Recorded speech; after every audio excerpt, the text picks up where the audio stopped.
Hello everyone, मैं doctor Nilima. आज इस वीडियो का टॉपिक है श्रवण कौशल को विकसित करने की विधियां एवं सामग्री।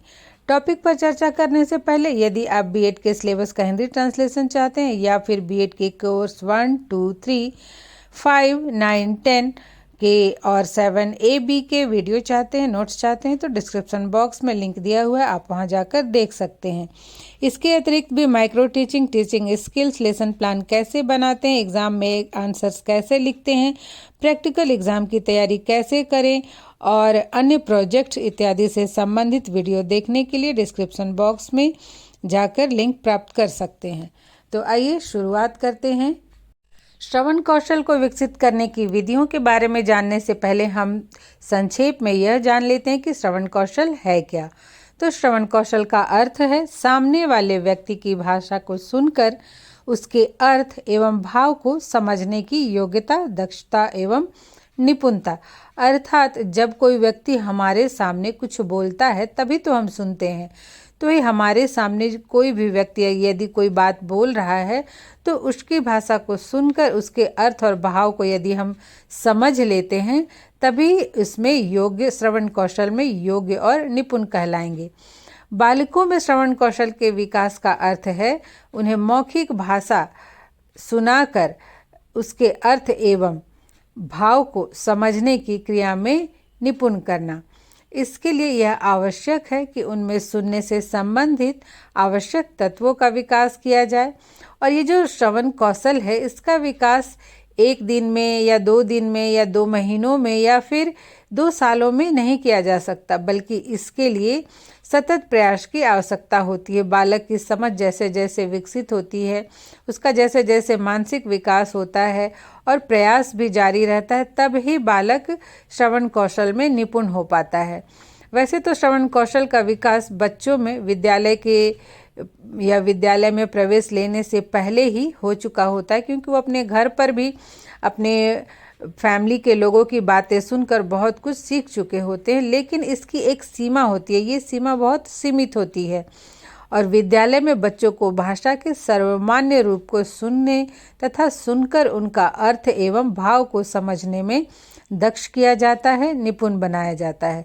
तो इस तरह से श्रवण कौशल का अर्थ है सामने वाले की बात को सुनकर उनकी भाषा को, उनकी बातों का अर्थ समझना, उनकी बातों को समझने की निपुणता।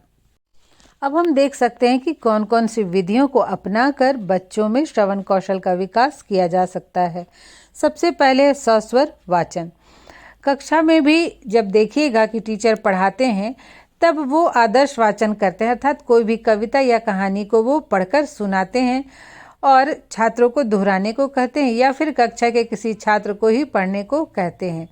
तब अन्य छात्र शब्दों एवं ध्वनियों के शुद्ध उच्चारण, बलाघात, स्वर के उतार चढ़ाव, पढ़ने की गति आदि को ध्यानपूर्वक सुनते हैं और समझते हैं और उच्चारण करना भी सीखते हैं कि कैसे बोलना है किस शब्द को।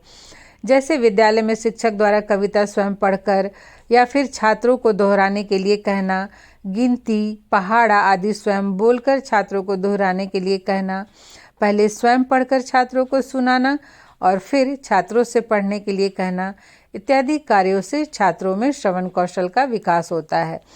जब बच्चे घर में भी होते हैं स्टार्टिंग में, तो उस समय मान लीजिए हम उन्हें क ख ग घ ABCD सिखाते हैं, 1 2 सिखाते हैं, कुछ भी सिखाते हैं, तो फिर हम पहले स्वयं बोलते हैं और तब फिर बच्चों को बोलने के लिए, उसे दोहराने के लिए कहते हैं। यही क्रिया आरंभ में जब बालक विद्यालय में जाता है तो वहाँ भी दोहराई जाती है। जैसे कविता बोलना बच्चों को सिखाया जाता है पूरे भाव के साथ, एक्टिंग के साथ, और बच्चे टीचर के साथ साथ दोहराते हैं। और उसी तरह से कहानियाँ सुनाया जाता है। तो इससे बालक में श्रवण कौशल का विकास होता है। धीरे धीरे वो सामने वाले की भाषा को सुनकर समझने की योग्यता विकसित करते हैं। श्रवण कौशल का विकास करने की दूसरी जो विधि है वो प्रश्नोत्तर विधि है।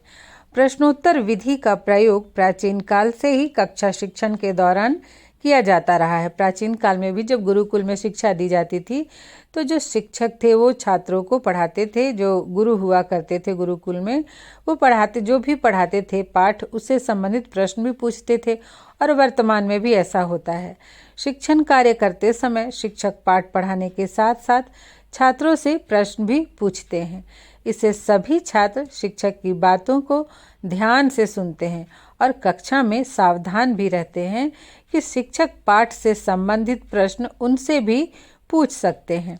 अतः प्रश्नोत्तर विधि छात्रों में श्रवण कौशल का विकास करने की पुरानी, उत्तम एवं कारगर विधि है। नेक्स्ट है नंबर 3, श्रुति लेख। हम सब ने भी बचपन में बहुत डिक्टेशन लिखे हैं और अभी भी इसका प्रयोग वैसे ही किया जाता है विद्यालयों में।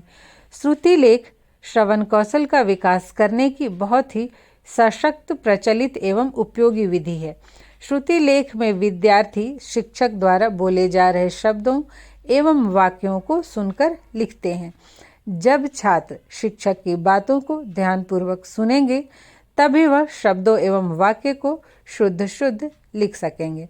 जो छात्र ध्यान से नहीं सुनेंगे वे शब्दों एवं वाक्यों को सही सही नहीं लिख सकते हैं। अतः श्रुति लेख के परिणाम के आधार पर छात्र यह प्रयास करते हैं कि अगली बार जब शिक्षक श्रुति लेख लिखवाएं तो वह शिक्षक की बातों को ध्यान से सुने, जिससे उनका लेखन सही और शुद्ध हो सके तथा उन्हें अच्छे मार्क्स भी प्राप्त हो सके, वो शिक्षक की प्रशंसा का पात्र भी बन सके। तो इस तरह से श्रुति लेख के द्वारा भी श्रवण कौशल का विकास किया जा सकता है। अगली जो विधि है भाषण या व्याख्यान विधि।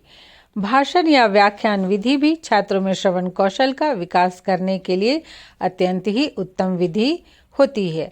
व्याख्यान आरंभ करने से पहले यदि छात्रों को यह बता दिया जाए कि वह भाषण या व्याख्यान ध्यानपूर्वक सुने, क्योंकि इससे संबंधित उनसे प्रश्न पूछे जाएंगे और उन्हें प्रश्नों का सही सही उत्तर देना है, तो ऐसी स्थिति में सभी छात्र शिक्षक के भाषण या व्याख्यान को ध्यानपूर्वक सुनते हैं और इस विधि का थोड़ा बहुत प्रयोग हर एक कक्षा में किया ही जाता है।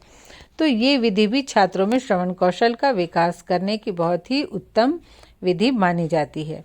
आगे बढ़ने से पहले मैं ये एक बात कहना चाहूँगी कि ये जो मैं नोट्स आपके लिए बनाती हूँ, अगर ये आपके लिए हेल्पफुल होता है, ये उपयोगी होता है, तो आप कमेंट करके ज़रूर बताएं और लाइक भी करें। इससे मुझे भी मोटिवेशन प्राप्त होता है, क्योंकि बहुत ही मेहनत करने के बाद मैं एक नोट्स तैयार करती हूँ आपके लिए। आइए अब नेक्स्ट है नंबर 5, वाद विवाद। वाद विवाद विधि छात्रों में श्रवण कौशल का विकास करने के लिए अत्यंत ही उत्तम विधि है, क्योंकि जो भी छात्र वाद विवाद में भाग लेते हैं उनको प्रत्येक बातों को ध्यान से सुनना पड़ता है, जिससे वह विपक्ष के बातों का सही सही उत्तर दे सके। वाद विवाद के समाप्त होने के बाद भी कक्षा के सभी छात्रों से प्रश्न पूछने चाहिए, जिससे उनके श्रवण कौशल का भी परीक्षण हो सके।